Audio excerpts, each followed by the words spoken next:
What's up, guys? Welcome back. Today we're going to be looking at some PSA returned cards that we just got recently, including a couple of Michael Jordan rookie cards and second year cards. Without further ado, I'm going to bring you guys down here, and the first thing you want to check out is this Grade Master card centering tool.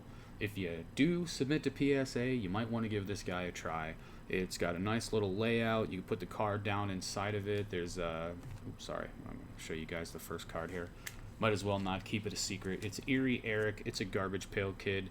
1986. It's like series 2 or 3. I kind of hoped that he would get a 10, but I definitely did not pay attention as much as I should have to his centering at first, and I hadn't sent cards in a while to PSA, so that was kind of part of it, is that the centering got me on that one, and it shouldn't have. I think centering is one of the most important things to really focus on, and that's why this grading tool is really cool, because you can see right here, you can just take it, it's like an overlay, and you put it over the card, and then it tells you numbers that line up with the frame on either side, and then you take those numbers and you match your results up over here, and then it tells you what your specific percentage is for your centering. That way you know whether this is, centered like a 10, a 9, an 8, whatever it is. It helps you out quite a bit, and when it's close especially, because you might say, alright, well, I'm only sending this in if it's going to get a 9. I know it won't get a 10, but I'm hoping for a 9, like a higher end card or whatever. And it really helps out to know that, hey, this is the centering that you're looking for, or no, you're slightly outside, it's just not going to work. So yeah, here's the first card we got back. 1986, Erie Eric, came back in 8, not bad. Can't complain about it. I really wanted to get at least one garbage pail kid graded, and then we'll just kind of go from there. So what's the next card? Looks like it's a Devin Booker. Devin Booker, Panini Prism, PSA 9. So I've had a bunch of Panini Prism 2015 sitting around since its inception. Porzingis was my favorite guy for a while, so I had a bunch of Porzingis cards. Got a Karl Anthony Towns floating around. Going to get some more of this stuff graded. I really thought this one was going to come back at 10, but since it's been sitting around for all these years in a penny sleeve and a top loader, or not even a top loader, semi-rigid, there must have been something wrong with it. But I mean, it's pretty tough. I know I can't show you guys very well. The centering is not auto centered, so will not center there. But yeah, it's pretty clean, honestly. The back of it, all the corners are clean. It must have been something with the surface on the front. There must be like a little scratch or something that I didn't catch. But yeah, Devin Booker came back a mint 9, still goes for like $70. Can't really complain. We got a 2005 Topps Aaron Rodgers rookie card. Now that came back a gem mint 10, which is fantastic news. I definitely thought that it could come back at 10. We buy a lot of collections, and again, we primarily buy records, but we do buy all kinds of collectibles as well. Sports cards are definitely included in that group. And with the Aaron Rodgers, it came out of a set that we bought. It looked like it was probably pretty close to getting a 10, so we got lucky on this one. When we sent it in, this card was going for about $112 in a 10, and right now it goes for about $300. So this was pretty fortunate to both get a 10 and have the price go up at the same time, like as we were getting a 10. Because that's one thing I kind of think. I don't know if you guys have ever seen the information about PSA having tighter grading for specific cards, like the Rickey Henderson 1980 Topps rookie. Very difficult grade. There's only like 24 or something like that in a 10, and like 20,000 in a 9, or some astronomical amount. So, I mean, maybe they're perhaps not grading them that difficult or that hard, but I do think that there's something to be said for getting your cards graded 10 before all the attention is on that player or that person, because then they're going to go out of their way. It's going to be in their brain, this has got to be a specific, whatever. And I'm not saying that they don't have integrity or anything like that. I use them all the time. I enjoy PSA. I really like getting cards graded. I'm just mean to say that, if they're grading cards hard that are super expensive or super popular, or the player is real crazy popular right now, whatever, like a Giannis or something, then you probably would have gotten more 10s if you sent them in before he was so notable. That's all. So there we go. Aaron Rodgers rookie card, PSA 10. Got another one to send in of those as well. 1986 Fleer Charles Barkley. We came across a collection, bunch of basketball cards. We got a set of 86 Fleer, set of 86 Fleer stickers. We got an extra Jordan rookie from the stickers, bunch of 87 Fleer, great price on it. And we saw a bunch of these guys that we knew was going to come back probably a mid or low grade, but it didn't matter because it was going to be profitable. So I didn't expect this Charles Barkley to be as good as it is at a 6.5 these days, but since we've sent these cards in because of the Last Dance and everything else, the value has literally tripled, in some cases quadrupled, along with the interest. So not bad to even get a 6.5 Charles Barkley back. We didn't expect to get tons of high grades on these, and we only sent in the main guys, the stars, and we have the rest of them going in. We have 127 cards that we're sending out tomorrow. A baseball 1980s lot to take advantage of PSA's baseball thing, or I love the 80s or whatever.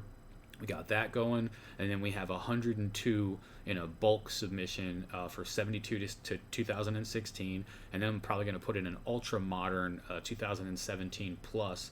Maybe a 50 bulk sometime soon there. So in a few months, come around Christmas time, we'll have a few videos with pretty big batches coming back. I would hope it doesn't take longer than that, but you never know. We'll accept it if it does. Anyway, Charles Barkley PSA 6, not bad. Great looking card. Anybody who's got the jersey number 34, generally pretty good, Bo Jackson. So there's the Barkley, good looking stuff. 1986 Fleer Charles Barkley. This one came back in a near mint 8, and this one's creeping up over the $300 range. People are starting to put this at $325, $350. So I do believe that this card is one I'm probably going to end up hanging on to. A nice 8 in a Barkley rookie.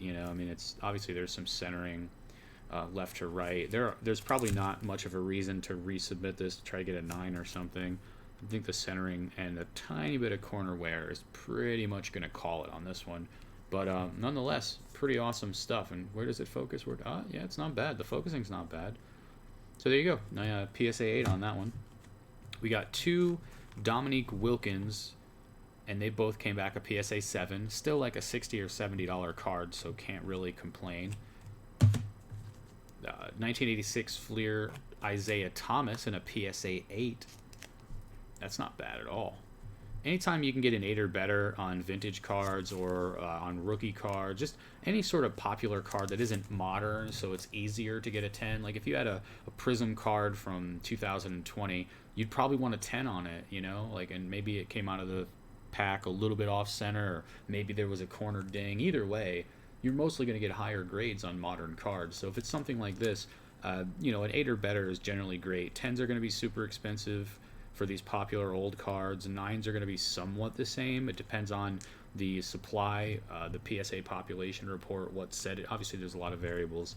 But yeah, anytime I can get an 8 plus, I'm generally pretty happy, for older cards especially. So there's Isaiah Thomas, good looking guy right there. It's a 1987 Fleer Larry Bird PSA 8. And actually, again, I thought that this was in pretty pristine shape, so I sent it in. But I, again, overestimated the centering. So here, you can very clearly tell that the centering is not going to be enough for a 10. It's going to be enough for probably an 8 and maybe a 9. But I think it's probably not even enough for a 9. Yeah, I think a 9 is like 70-30 at the max. Mostly it's supposed to be 65-35. And I'm not going to break out the tool or whatever, but yeah, so we ended up getting an 8 on this. Maybe there's something wrong with a corner or something like that. This is still a $50 card. So I mean, again, I don't really mind that much. I mean, it's got room. This could easily be a $100 card, depending on. I really think as far as the vintage basketball players go, that Larry Bird is a little bit undervalued. I think he's starting to get a little bit more value now. That there's some attention on those older players, but I thought Magic Johnson's cards were going up at a much faster rate than Larry Bird's for some reason. I don't know. I mean, his cards are still expensive, don't get me wrong, but I do believe that his cards are quite undervalued compared to what they should be, to some, at least certain cards, certain grades, whatever you want to call it. There's a Michael Jordan 1987 Fleer. Again, we sent these in from the collection. We were going to send them in no matter what the grade we were going to get back. This one came back a PSA 5, and there's a scratch across his eyes. And he's off center really badly. So I didn't expect to get a high grade here. I kind of expected these to come back in the 5 to 7-ish range, and I thought I would be lucky to get an 8 on the other one. I'm definitely not getting an 8 on this one. So this one came back a 5, you know, still like $120, $150 or something.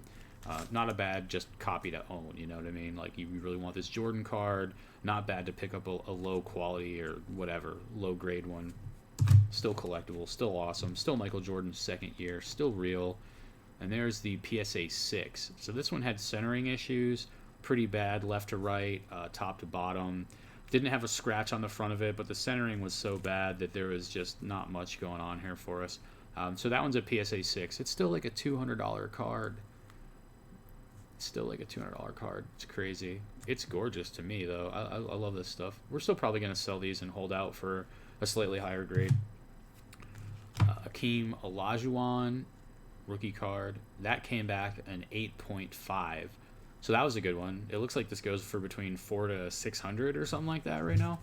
I'm pretty happy to have picked it up. I know Akeem Olajuwon's been picking up all kinds of pace and popularity along with a lot of these other guys. So, and my thumb looks all messed up. What in the world? It's like I'm eating pizza with my fingers or trying to chew my whole finger off, man. So there's an 8.5 Olajuwon. That's a nice one. Probably going to hold on to that one for a while. Bring us over to one of our Michael Jordan rookie cards. This one came back a PSA 8, the old sticker. Right now we have another PSA 8 sticker that we came across along with a 1969 Topps Mickey Mantle that's at PSA right now to go along with the 127 that we're sending off tomorrow. Those should be back sooner, probably 2-3 months. But yeah, we got a Michael Jordan sticker card, PSA 8. Can't really complain about this grade. We sent 2 of these sticker cards in, and I just wanted to make sure that we had the best chance to get a good grade on these. So I had to clean the back of these off. I had to clean the backs of these with wax, or not. I had to clean the wax stain off the back of them. So I was literally using this right here. And you guys will hear people say use ladies nylons, right? Use some those damn nylon things, but I'm here to tell you that this works great. This is a bandana, do-rag, whatever you want to call it. You just pop your hand in there. I do it on the non-graphic side like that with your finger. Make sure your fingernail is cut or that your finger is flat. And what I like to do is, this is not a tutorial for this, by the way. Sorry, guys, just real quick for this wax stuff. Take it, set it down on a flat surface, something that is not going to mess up the card. If you have some sleeves or if you have like a comic book bag, like a fresh comic book piece of plastic or something, put it down there, something to let the card have some movement without messing it up. The next thing you're going to do is you're going to take one of these card sleeves, like a penny sleeve or whatever. Take a penny sleeve and put it here on your hand and put a penny sleeve between your hand and the card, and then take your hand here and that's all you do. And you clean it off. You'll feel it, you'll see it. What I like to do is put a little hot breath on it, a little something like that, because it'll give it a little bit of heat that will make it easier for you to pull that stuff off, and you just clean it right off. I've used the nylons, and honestly this cleans it better, I think. It comes off a lot easier anyway. So there, we got the PSA 8 Michael Jordan rookie sticker, and I guess there's no secret. The one behind it ended up being an 8.5. And that is a very significant bump when we're talking about Jordan rookies, because this one right now goes for between $1,000 and $1,200. And then this one, if you want to buy it now, it's not cheaper than $2,000. And at auction, they're going for around $1,600 to $617, something like that. I've seen a couple end for the $1,600 range. So I'm guessing this is somewhere between a $1,600 and $1,800 card, and this is somewhere between $1,000 and $1,200 card. We are just going to save them for right now, leave them as an investment for the time being until it feels right to kind of pop them out there. We'll also see what happens when the third one comes back. I might actually decide that, hey, I'm just going to keep the 8.5 and then sell or trade the 8. I don't know. Either way, there's a lot of this stuff that will be available. Got a bunch of other PSA stuff that's floating around, and I don't think I have anything else for you guys in this video, to be honest with you. I think we can come back and share some more stuff, whatever. If you guys like this video, please let me know which card was your favorite. What cards have you gotten graded recently, and maybe something surprised you with a bad or a good grade. I was a little bit surprised at those Jordans, but at the same time, after seeing them, I was definitely like, okay, that makes sense. Because when they were sent off initially, I was like, and then I saw the grade, I was like, I don't know about that. They don't think they were that bad, but they were that bad. So yeah, I think the grades were pretty accurate on there. But yeah, thanks again for joining us, and hit the like button, the follow button, hit that bell notification if you'd like to know, because that's like the new trendy hip thing to do or whatever, right? Isn't that? Is it because your phone, the bell goes off and it's like time, a video dings, like the stove, something hot and fresh is cooking. I don't know. I'll see you guys next video, man. Shut the hell up and get the hell out of my face.